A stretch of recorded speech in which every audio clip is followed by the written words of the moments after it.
मेरा देवर रोज रात को मेरे कमरे में आता था और मेरी शादी की सीडी लिए जाता था। और फिर वो मुझे रोज सुबह के 1,000 रुपये दे देता और वो मेरी शादी की सीडी भी दे देता। मुझे अपने देवर पे शक होने लगा था कि वो इतने पैसे कहाँ से लेकर आता है। एक रात जब मैं उसके कमरे में गई तो उसकी सच्चाई जानकर मेरे तो होश ही उड़ गए। अब मुझे अपने देवर पे शक होने लगा था कि ये जरूर कुछ ना कुछ गलत काम कर रहा है और हो सकता है मेरे साथ भी ऊंच नीच ना कर दी। मेरे दिमाग में यही सब चल रहा था। फिर मैंने खाना बनाया और अपने देवर को खाना खिलाकर अपने कमरे में चली गई। मेरा मन कर रहा था कि ये सब बातें मैं अपने पति को बता दूं। मेरा नाम सुमन है। मेरी उम्र अभी 24 साल है। 1 साल पहले ही मेरी शादी हुई थी।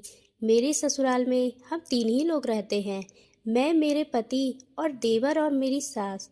मेरी सास एक स्कूल में छोटे बच्चों को खाना खिलाकर उनका देख रेख करती थी और मेरे पति एक प्राइवेट कंपनी में जॉब करते थे।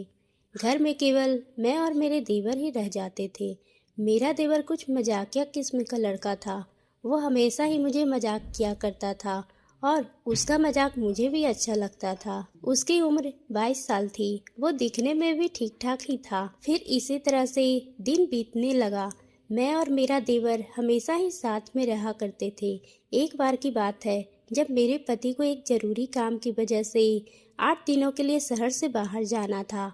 वो मुझे घर पर छोड़कर ही चले गए थे। फिर रात रात के समय मेरा देवर मेरे कमरे में आया और बोला, अरे भाभी, आज आप कितनी सुंदर लग रही हो।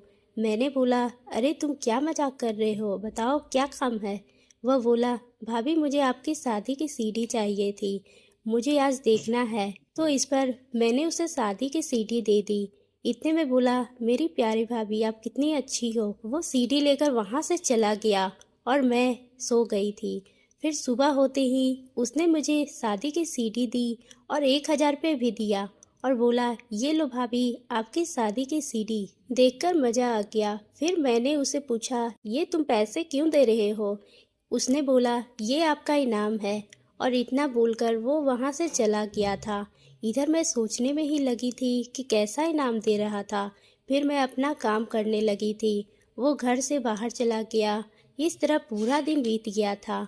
आज रात के समय भी वो फिर मेरे कमरे में आया और मुझसे कहने लगा, वाह क्या लग रही हो भाभी। मैंने कहा, अब क्या बोलूं। तो उसने कहा, आज फिर आपकी शादी की सीडी चाहिए थी। तो मैंने उसे दे दी और वो सीडी को लेकर चला गया था। मैं अब सोचने लगी थी कि ये मेरी शादी की सीडी क्या करता है और इससे मुझे सुबह के पैसे क्यों दिया। यही सब सोचते सोचते मैं सो गई थी।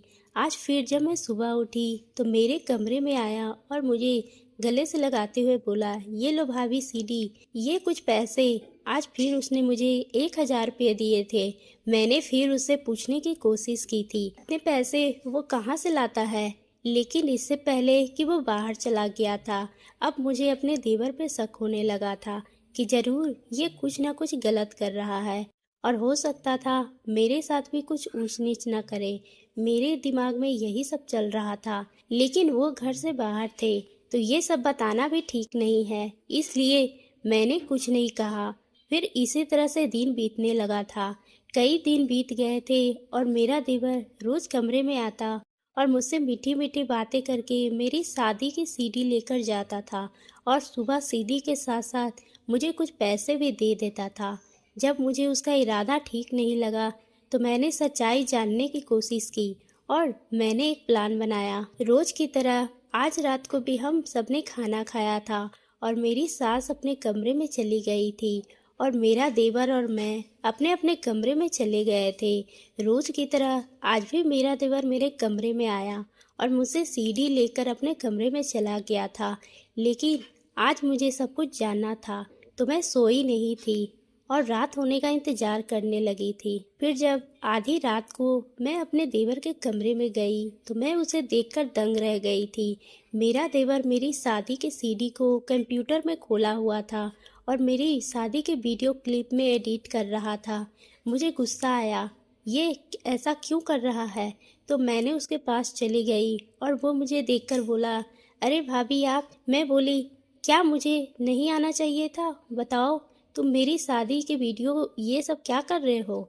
तुम जल्दी बताओ, नहीं तो मैं अभी सबको बता दूंगी। तुम मेरे साथ बदतमीजी कर रहे हो। वो बोला, नहीं नहीं भाभी, मैं अभी आपको बताता हूँ। फिर वो बोला, भाभी मैं आपकी शादी के वीडियो को देखकर उस जैसा वीडियो बनाने का सीख रहा हूँ। दूसरों की शादी के वीडियो एडिट करता हूँ, क्योंकि मुझे वीडियोग्राफी का शौक पहले से था। मेरे एक दोस्त का दुकान है जहाँ लोग शादियाँ पर कैमरे करवाते हैं। वही काम मैं घर में बैठे एडिट करता हूँ और वो सीडी मैं बेच देता हूँ, जिसका मुझे पैसा भी मिलता है।